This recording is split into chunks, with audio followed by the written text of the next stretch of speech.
राष्ट्रवादी Congress party के प्रमुख शरद पवार ने कहा कि महाराष्ट्र में मध्यावधि चुनाव होने की संभावना है, क्योंकि शिवसेना के बागी नेता एकनाथ शिंदे के नेतृत्व वाली सरकार अगले 6 महीनों में गिर सकती है। उन्होंने ये बयान राष्ट्रवादी कांग्रेस पार्टी विधायकों और पार्टी के अन्य नेताओं को संबोधित करते हुए दिया है। शरद पवार ने अपनी पार्टी के विधायकों और अन्य नेताओं से राज्य में मध्यावधि चुनाव की संभावना को ध्यान में रखते हुए जनसंपर्क बढ़ाने के लिए कहा। भारतीय जनता पार्टी के नेता किरीट सोमैया की पत्नी मेधा सोमैया द्वारा दायर मानहानि याचिका के संबंध में मुंबई की एक अदालत ने शिवसेना सांसद संजय राउत के खिलाफ जमानती वारंट जारी किया है।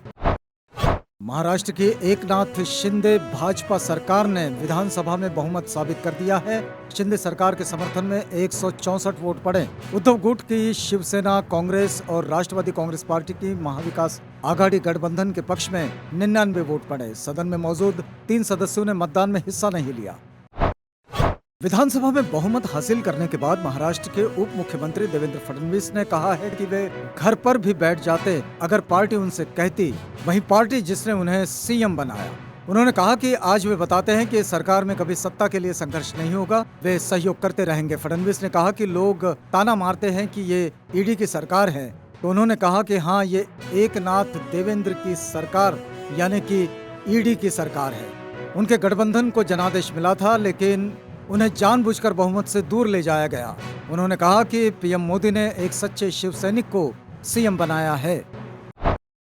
उद्धव ठाकरे गुट के शिवसेना विधायक संतोष बांगर मुख्यमंत्री एकनाथ शिंदे और उनके गुट के विधायकों के साथ देखे गए। संतोष बांगर सुबह होटल से शिंदे गुट के विधायकों के साथ निकले थे और उनके साथ विधानसभा पहुंचे। इससे पहले उद्धव के करीबी मिलिंद नार्वेकर ने भारतीय जनता पार्टी के नेता देवेंद्र फडणवीस के उप मुख्यमंत्री बनने के बाद उनसे मुलाकात की थी। कांग्रेस के पूर्व अध्यक्ष राहुल गांधी ने आरोप लगाया कि अपने मित्रों का भविष्य विदेशों तक में सुरक्षित करने वाले प्रधानमंत्री नरेंद्र मोदी ने देश के युवाओं को बेरोजगार बनने के लिए छोड़ दिया है। उन्होंने ट्विटर पर एक वीडियो साझा किया जिसमें दिखाया गया है कि केंद्रीय अर्धसैनिक बल में भर्ती होने के लिए परीक्षा दे चुके युवा परिणाम नहीं आने से दुखी है और विरोध प्रदर्शन कर रहे हैं। हैदराबाद में 2 दिन से भारतीय जनता पार्टी की राष्ट्रीय कार्यकारिणी की बैठक के अंतिम दिन हुई सभा में गृह मंत्री अमित शाह ने तेलंगाना के मुख्यमंत्री पर जमकर हमला बोला। शाह ने कहा कि केसीआर सरकार की कमान ओवैसी के हाथ में है। मुख्यमंत्री सचिवालय नहीं जाते क्योंकि उन्हें एक तांत्रिक ने कहा है कि अगर आप सचिवालय जाएंगे तो सरकार गिर जाएगी। शिवसेना में बड़ी बगावत के बाद सत्ता गंवा चुके उद्धव ठाकरे आज बीजेपी और मुख्यमंत्री एकनाथ शिंदे पर जमकर बरसे। शिवसेना को मजबूत करने में जुटे पूर्व मुख्यमंत्री उद्धव ठाकरे ने कहा कि हिम्मत है तो मध्यावधि चुनाव में आओ और लड़ो। ऐसे खेल को खेलने की बजाय चलो जनता के दरबार में चलते हैं।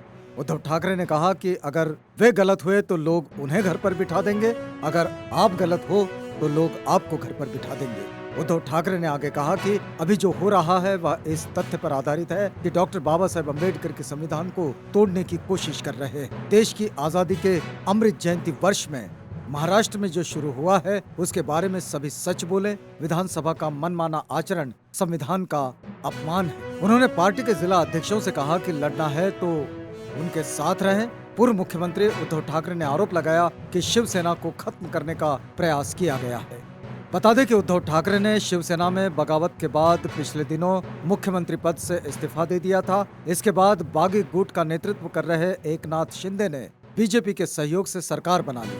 आज उन्होंने विधानसभा में बहुमत भी साबित कर दिया है।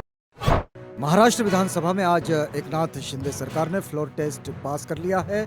वहीं सरकार के शक्ति प्रदर्शन में पास होने के बाद आज एनसीपी नेता अजित पवार को महाराष्ट्र विधानसभा में नेता प्रतिपक्ष चुना गया। एनसीपी विधायक दल के नेता जयंत पाटिल ने अजित पवार के नाम का प्रस्ताव रखा था, जिसे विधानसभा ने मंजूरी दे दी। महाराष्ट्र के राजनीतिक घटनाक्रम पर पश्चिम बंगाल की मुख्यमंत्री ममता बनर्जी ने बीजेपी पर बड़ा आरोप लगाया है और कहा कि शिंदे की सरकार अवैध है। उन्होंने बहुमत तो जीत लिया है लेकिन महाराष्ट्र का दिल नहीं जीता। बागी विधायकों पर तंज कसते हुए ममता ने कहा कि शिवसेना के बागी विधायकों ने असम के होटल में लग्जरी लाइफ एंजॉय की, इसके लिए पैसे कहां से आए। ममता ने आरोप लगाते हुए कहा कि बागी विधायकों को सिर्फ पैसों की ही सप्लाई नहीं की गई, उन्हें और भी चीजों की वहां सप्लाई की गई थी।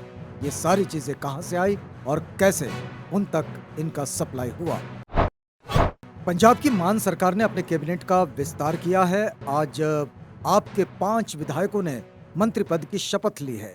राज्यपाल बनवारीलाल पुरोहित ने सीएम भगवंत मान की मौजूदगी में नवनियुक्त पंजाब कैबिनेट के शपथ ग्रहण समारोह में फौजा सिंह सरारी, इंद्रबीर सिंह निज्जर, अमन अरोड़ा, चेतन सिंह जौरा माजरा और अनमोल गगन मान को मंत्री पद की शपथ दिलाई है। देश में मानसून सक्रिय हो गया है और इसका असर अब दिखने लगा है। लगातार हो रही बारिश ने गर्मी और उमस से राहत दिला दी है। मौसम विभाग के मुताबिक दिल्ली, मध्य प्रदेश, राजस्थान, हिमाचल प्रदेश, बिहार और गुजरात में अगले 3 दिन तक जोरदार बारिश होने का अनुमान है।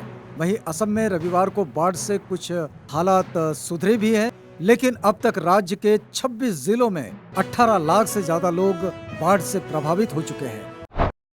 हिमाचल प्रदेश के कुल्लू जिले में बड़ा सड़क हादसा हुआ है। हादसे में 12 लोगों की मौत हो गई, 3 लोग घायल हुए हैं। घायलों को क्षेत्रीय अस्पताल कुल्लू में भर्ती कराया गया है। बस जांगला गांव से करीब 200 मीटर दूर सड़क के नीचे खाई में गिर गई। लंदन में चल रहे दुनिया के सबसे पुराने टेनिस टूर्नामेंट में से एक विंबलडन में शनिवार को बड़ा उलटफेर देखने को मिला।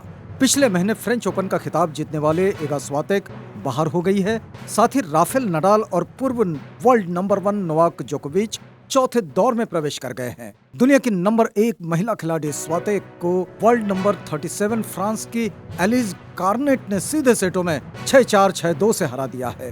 ये मुकाबला 1 घंटे 33 मिनट तक चला। इसके साथ ही पोलिश स्टार का लगातार 37 मैचों में जीत का सिलसिला भी समाप्त हो गया। एक्टर वरुण धवन और कियारा आडवाणी स्टारर जुग जुग जियो ने वर्ल्ड वाइड 100 करोड़ का आंकड़ा पार कर लिया है। इस फिल्म में अनिल कपूर भी लीड रोल में हैं। अब हाल ही में फिल्म के 100 करोड़ क्लब में शामिल होने पर वरुण और अनिल ने सोशल मीडिया पर पोस्ट शेयर कर खुशी जाहिर की है। शमशेरा के मेकर्स ने फिल्म का एक BTS वीडियो शेयर किया है। इस वीडियो में संजय दत्त के लुक और रोल को दिखाया गया है। इस वीडियो में संजय कहते हैं वो एक एक्टर है और अगर वे किसी स्क्रिप्ट या कैरेक्टर में विश्वास करते हैं तो वे इसे डायरेक्टर पर छोड़ देते हैं। हाँ, उनके पास उनके सुझाव है जो उनको वो दे देते हैं। शुद्ध सिंह का रोल मजाकिया और खतरनाक है। ऑडियंस को उससे प्यार करना चाहिए।